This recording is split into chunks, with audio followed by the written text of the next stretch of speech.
अगर मैं कहूं कि हजारों साल पहले इंसानों के पास ऐसा ज्ञान था जो आज भी हमारे पास नहीं है, तो क्या आप यकीन करेंगे? मिस्र के पिरामिड, भारत के मंदिर और माया सभ्यता की मशीनें, क्या ये सब सिर्फ इत्तेफाक हैं? या फिर हमारी प्राचीन सभ्यताएं वास्तव में इतनी विकसित थी कि आज का विज्ञान भी उनके आगे छोटा पड़ जाए? तो तैयार हो जाइए, क्योंकि आज हम जानने वाले हैं उन 10 प्राचीन टेक्नोलॉजी के बारे में जो विज्ञान के लिए आज भी एक रहस्य है। नंबर 1, तक्षशिला और नालंदा की नैनोटेक जैसी विज्ञान प्रणाली। सभ्यता की शुरुआत में जब मानव बस जीने की कोशिश कर रहा था, तब भारत की धरती पर ऐसी ज्ञान की रोशनी जल रही थी जिसे आज की आधुनिक टेक्नोलॉजी नैनो टेक्नोलॉजी कहती है। हम बात कर रहे हैं तक्षशिला और नालंदा जैसी प्राचीन विश्वविद्यालयों की, जहां हजारों साल पहले ऐसे रहस्यमय विज्ञान की पढ़ाई होती थी जो आज के साइंस की सीमाओं को भी चौंका दे। उस दौर के ग्रंथों में सूक्ष्म तत्वों की चर्चा है, यानी ऐसे बारीक कण जो न सिर्फ हमारे शरीर में ऊर्जा का प्रवाह नियंत्रित करते हैं, बल्कि हमारे मानसिक, आध्यात्मिक और भौतिक स्वास्थ्य को भी प्रभावित करते हैं। आज जब क्वांटम फिजिक्स और नैनो पार्टिकल्स की बात होती है, तो एक बार लगता है कि जैसे ये बातें तक्षशिला के किसी प्राचीन शिक्षक की कक्षा से निकलकर ही विज्ञान की प्रयोगशालाओं तक पहुंची हों। नालंदा विश्वविद्यालय में पढ़ाई जाने वाली गणना प्रणाली में त्रिकालदर्शी गणित का उल्लेख मिलता है, एक ऐसा विज्ञान जो भूत, वर्तमान और भविष्य तीनों की गणना करने की क्षमता रखता था। इसमें ज्योतिष सिर्फ भाग्य जानने का साधन नहीं था, बल्कि उसे खगोलीय गणनाओं और भौगोलिक उन्नयन से जोड़कर समय की गहराई में झांकने का यंत्र माना जाता था। तक्षशिला में चिकित्सा, धातु कर्म और जीवन ऊर्जा पर आधारित जो ज्ञान दिया जाता था, उसमें प्राण नाम की उस शक्ति की बात होती थी जो शरीर के सूक्ष्म स्तर पर हर कोशिका को नियंत्रित करती है। यह समझ इतनी गहराई तक जाती थी कि वहां के छात्र ये जानते थे कि शरीर में कौन सी धातु, कौन सी जड़ी बूटी या कौन सी ध्वनि शरीर के सूक्ष्मतम स्तर को कैसे प्रभावित करती है। और आज जब नैनो मेडिसिन की मदद से कोशिकाओं में दवाएं पहुंचाई जा रही हैं, तो सवाल उठता है, क्या यह ज्ञान वास्तव में नया है या हम बस उन्हीं पग चिन्हों पर चल रहे हैं जो हमारे पूर्वज हजारों साल पहले छोड़ गए थे। Number 2, Baghdad battery. साल था 1938 का। बगदाद के पास एक पुरातात्विक खुदाई के दौरान एक रहस्यमयी चीज सामने आई। एक साधारण दिखने वाला 6 इंच लंबा मिट्टी का बर्तन, जिसे देखकर कोई नहीं कह सकता था कि इसमें कुछ असाधारण छुपा हो सकता है। लेकिन जब वैज्ञानिकों ने ध्यान से देखा तो उनकी आंखें खुली की खुली रह गई। उस बर्तन के अंदर एक तांबे की रॉड और लोहे का पतला सिलेंडर था, और इन दोनों के बीच ऐसा पदार्थ पाया गया जो एसिड जैसा प्रतीत हो रहा था। शुरू में तो सभी ने इसे किसी धार्मिक या रस्म से जुड़ी वस्तु समझा, लेकिन जब जर्मन पुरातत्वविद विल्हेल्म कोनिग ने इसका विश्लेषण किया तो उनके दिमाग में एक क्रांतिकारी विचार आया। क्या यह प्राचीन बैटरी हो सकती है? उन्होंने इस सिद्धांत पर काम किया, और जब इसमें सिरका या नींबू का रस जैसा एसिडिक लिक्विड डाला गया तो इसने सच में बिजली पैदा की। अब सवाल यह उठता है, 2000 साल पहले लोग बिजली का क्या करते थे?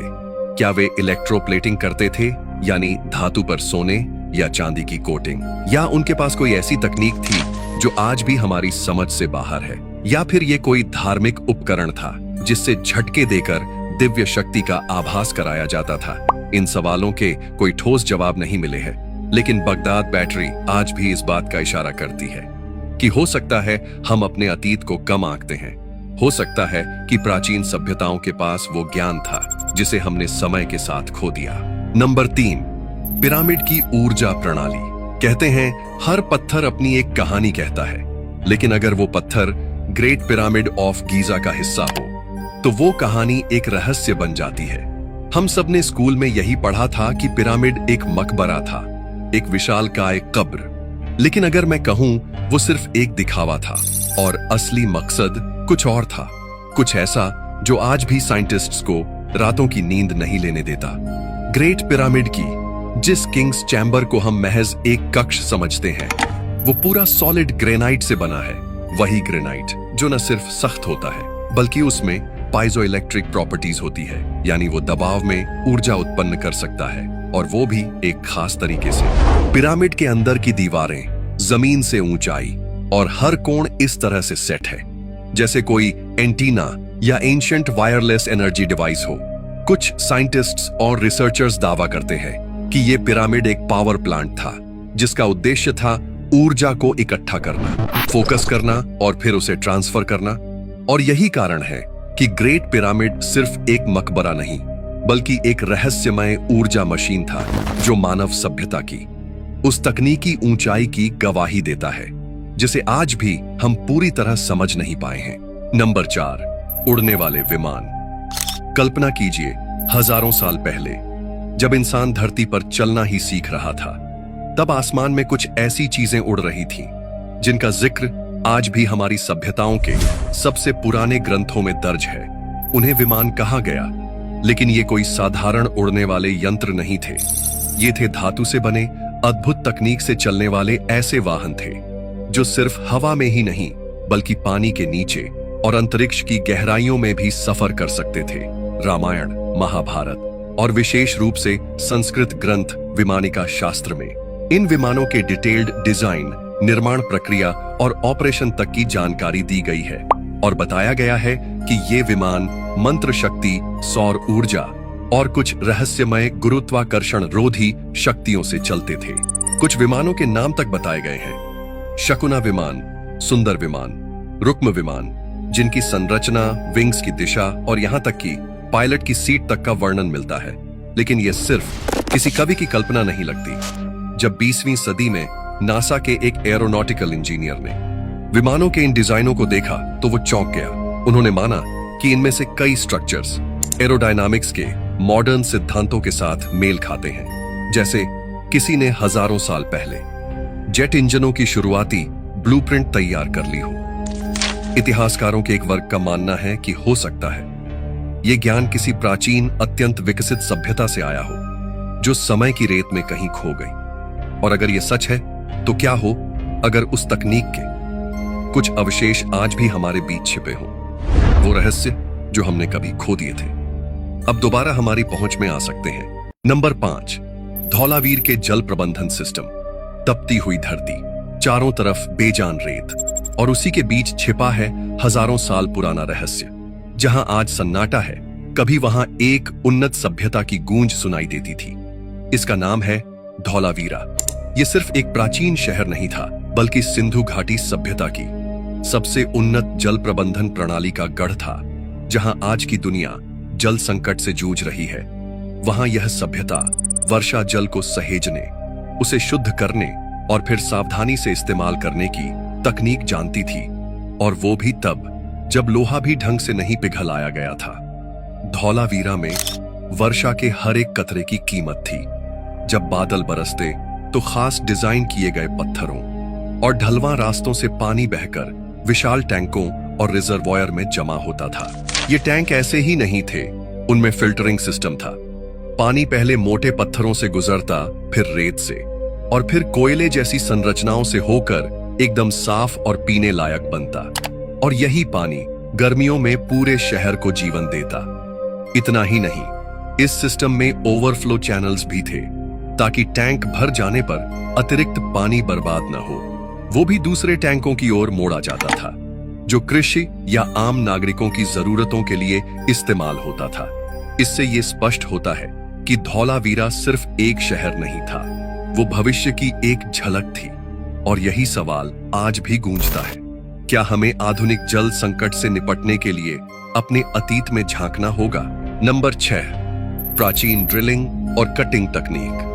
दुनिया ने टेक्नोलॉजी की ऊंचाइयों को अभी कुछ ही सदियों में छुआ है, लेकिन कुछ सवाल आज भी अतीत में उलझे पड़े हैं। ये बात उस समय की है जब न तो लेजर थे, न ही आधुनिक कटिंग मशीनें। फिर भी पत्थरों को ऐसे तराशा गया है जिसे देखकर आज की एडवांस टेक्नोलॉजी भी शर्मा जाए। एलोरा की गुफाएं और पेरू का प्यूमा पुंकू, ये दो स्थान आज भी वैज्ञानिकों और इंजीनियरों के लिए पहेली बने हुए हैं। यहाँ की चट्टानों में इतने सटीक कट्स हैं, मानो किसी रोबोटिक लेजर ने इन्हें तराशा हो। एलोरा में पत्थरों को न सिर्फ ऊर्ध्वाधर बल्कि क्षैतिज रूप से भी इस तरह काटा गया है कि 90 डिग्री के कोने एकदम परफेक्ट बैठते हैं। और यह कोई एक या दो पत्थर नहीं है, बल्कि पूरा मंदिर इसी तकनीक से काटा और निकाला गया है, वो भी ऊपर से नीचे की तरफ। यानी एक छोटी सी गलती और पूरा ढांचा गिर सकता था। दूसरी तरफ प्यूमा पुंकू है। वहां की चट्टानें डायोराइट जैसी कठोर चट्टानों से बनी हैं, जिन्हें आज भी स्टील ड्रिल के बिना काटना लगभग असंभव माना जाता है। लेकिन इन पत्थरों पर जो कट्स हैं, वो न सिर्फ एकदम सीधे हैं, बल्कि उनमें ग्रूव्स और होल्स इतने परफेक्ट बने हुए हैं कि आज के डिजाइनर्स भी चौंक जाएं। अब सवाल ये उठता है, क्या प्राचीन सभ्यताओं के पास कोई अलौकिक तकनीक थी? क्या उनके पास ऐसी ड्रिलिंग और कटिंग तकनीक थी जिसे हम खो चुके हैं? कई लोग मानते हैं कि इन स्थलों पर साउंड वेव टेक्नोलॉजी, विब्रेशनल टूल्स या हाई फ्रीक्वेंसी एनर्जी का इस्तेमाल किया गया होगा। कुछ लोग इसे एलियन इंटरवेंशन भी मानते हैं, पर सच्चाई यही है, एलोरा और प्यूमा पुंकू जैसी जगहें हमारे अतीत के उन अध्यायों को खोलती है जिनमें विज्ञान और अध्यात्म एक साथ चलते थे, और यही रहस्य उन्हें आज भी जिंदा बनाए हुए है। नंबर 7, लाजरन बीम मिरर। इमेजिन करो एक शांत समंदर का किनारा। दूर से दुश्मन के जहाज धीरे धीरे पास आ रहे हैं, लेकिन उनके पास पहुंचने से पहले ही एक तेज रोशनी की किरण चमकती है और देखते ही देखते जहाज में आग लग जाती है। ना कोई तीर, ना बारूद, सिर्फ सूरज की रोशनी और एक गुप्त तकनीक जिसे आज की दुनिया आर्किमिडीज का डेथ रे कहती है। यह कहानी 212 ईसा पूर्व की है, जब यूनान के महान गणितज्ञ और आविष्कारक आर्किमिडीज ने एक ऐसा हथियार बनाया जिसे आज भी लोग मानने को तैयार नहीं होते। कहा जाता है उन्होंने कई चमकदार कांस्य दर्पणों को खास एंगल में सेट किया था, और जब सूरज की रोशनी इन पर पड़ती तो वो सभी किरणें एक ही बिंदु पर फोकस होती थी। परिणाम स्वरूप लकड़ी के जहाज चंद मिनटों में जल उठते थे। सदियों तक इस कहानी को मिथक समझा गया, पर 2005 में अमेरिका की मशहूर यूनिवर्सिटी MIT के कुछ छात्रों ने इसे फिर से बनाने की ठानी। उन्होंने पुराने जमाने के जैसे दर्पण बनाए और ठीक वैसे ही सूरज की रोशनी को फोकस किया, और हैरानी की बात यह थी कि उनका बनाया हुआ लकड़ी का टारगेट कुछ ही पलों में जल उठा। तो क्या सच में आर्किमिडीज ने एक प्राचीन लेजर वेपन बना लिया था? ये एक ऐसा सवाल है जो इतिहास, साइंस और कल्पना तीनों की सीमाओं को तोड़ देता है। Number 8, ancient Chinese seismograph. हजारों साल पहले एक मशीन ने वो कर दिखाया जो आज भी हमारी टेक्नोलॉजी से परे लगता है। जब ना सैटेलाइट थे, ना सेंसर, ना ही कोई अलार्म सिस्टम, और फिर भी जब धरती कांपती थी तो एक रहस्यमयी कांस्य मशीन डायरेक्शन बता देती थी, वो भी सैकड़ों किलोमीटर दूर से। ये कोई जादू नहीं था, बल्कि विज्ञान था, जंग हेंग का विज्ञान। साल 132 AD में चीनी वैज्ञानिक जंग हेंग ने एक ऐसी मशीन बनाई जो भूकंप के झटकों को न केवल महसूस कर सकती थी, बल्कि उसकी दिशा तक बता सकती थी। इस यंत्र को कहा जाता है हुफिंग दिदोंगी, दुनिया का पहला ज्ञात सिस्मोग्राफ। इस यंत्र में 8 ड्रैगन बने थे जो 8 दिशाओं के प्रतीक थे, और हर ड्रैगन के मुंह में एक गेंद रखी गई थी। जब भी धरती में हलचल होती, वो ड्रैगन जिसके दिशा में कंपन आया होता वो अपनी गेंद छोड़ देता। नीचे रखे हुए 8 मेंढकों में से एक उस गेंद को पकड़ लेता, और इस तरह मशीन संकेत देती कि भूकंप किस दिशा से आया है। अब जरा सोचिए, आज से लगभग 2000 साल पहले जब दुनिया भूकंप को ईश्वर का गुस्सा मानती थी, तब चीन में एक वैज्ञानिक ऐसा यंत्र बना रहा था जो न केवल भूकंप को समझ रहा था, बल्कि उसकी गणना भी कर पा रहा था। ये सिर्फ एक उपकरण नहीं था, ये उस प्राचीन वैज्ञानिक सोच की मिसाल थी जो हमारी कल्पनाओं से भी आगे थी। जंग हेंग का यह आविष्कार न केवल उस युग की समझ को दर्शाता है, बल्कि यह भी दिखाता है कि इंसानी बुद्धि सीमाओं को कैसे लांघ सकती है। नंबर 9, रोम का कंक्रीट। वो इमारतें जो 2000 साल पहले बनाई गई थी, लेकिन आज भी मजबूती से खड़ी हैं।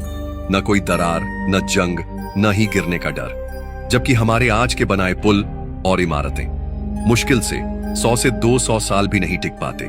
तो क्या रोमन लोगों के पास कोई रहस्यमयी तकनीक थी? असल में रोमन कंक्रीट आज के मॉडर्न सीमेंट से कहीं ज्यादा मजबूत और टिकाऊ था। उन्होंने इसका इस्तेमाल कोलोसियम, पैंथियन जैसे महान निर्माणों में किया, जो आज भी दुनिया भर में विस्मय का कारण है। रोमन कंक्रीट की सबसे अनोखी बात यह थी कि इसमें सेल्फ हीलिंग प्रॉपर्टीज थी, यानी अगर उसमें दरारें आ भी जाएं, तो वो खुद ब खुद भर जाती थी। यह संभव हुआ वॉल्केनिक ऐश की वजह से, जिसे उन्होंने चूना और समुद्री पानी के साथ मिलाया। ये मिश्रण पानी के संपर्क में आते ही और मजबूत होता गया। आज वैज्ञानिक भी इस एंशिएंट फॉर्मूला को समझने और रेप्लिकेट करने की कोशिश कर रहे हैं, ताकि हम वैसा ही टिकाऊ और पर्यावरण संवेदनशील कंक्रीट बना सकें। नंबर 10, माया कैलेंडर और खगोलीय गणना। जब आधुनिक दुनिया अंधकार में थी, एक सभ्यता आकाश में भविष्य पढ़ रही थी। ये कोई काल्पनिक कथा नहीं है, ये माया सभ्यता की सच्ची कहानी है। माया लोगों ने एक ऐसा कैलेंडर सिस्टम बनाया जिसे आज भी वैज्ञानिक दुनिया के सबसे सटीक कैलेंडरों में गिनते हैं। इनके पास लॉन्ग काउंट कैलेंडर था, जो सिर्फ दिन, महीना या साल नहीं, बल्कि हजारों सालों के खगोलीय चक्र को ट्रैक करता था।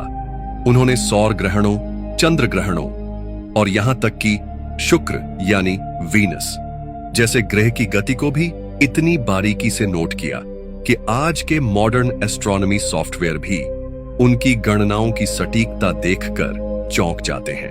और ये सब बिना किसी दूरबीन के, सिर्फ अपनी आंखों और गहरी गणना विद्या के बल पर किया गया था। 2012 में जब माया कैलेंडर के अंत की बात आई, तो पूरी दुनिया में अफवाह फैल गई कि यह दुनिया के अंत की भविष्यवाणी है, जबकि सच ये था कि माया कैलेंडर का एक बड़ा खगोलीय चक्र खत्म हो रहा था और नया चक्र शुरू होने वाला था। यानी ये अंत नहीं, बल्कि एक नए युग की शुरुआत थी, ठीक वैसी ही जैसी भारतीय पंचांग में कलयुग से सतयुग की परिक्रमा मानी जाती है। इन तकनीकों को देखकर एक सवाल जरूर उठता है, क्या हमने सच में विकास किया है, या हम सिर्फ उन रहस्यों को दोबारा खोज रहे हैं जिन्हें हमारी प्राचीन सभ्यताओं ने पहले ही जान लिया था। अगर आपको यह रहस्यमयी सफर पसंद आया हो, तो इस वीडियो को लाइक करें, शेयर करें और सब्सक्राइब करना न भूलें। मिलते हैं अगली वीडियो में एक और नए रहस्य के साथ।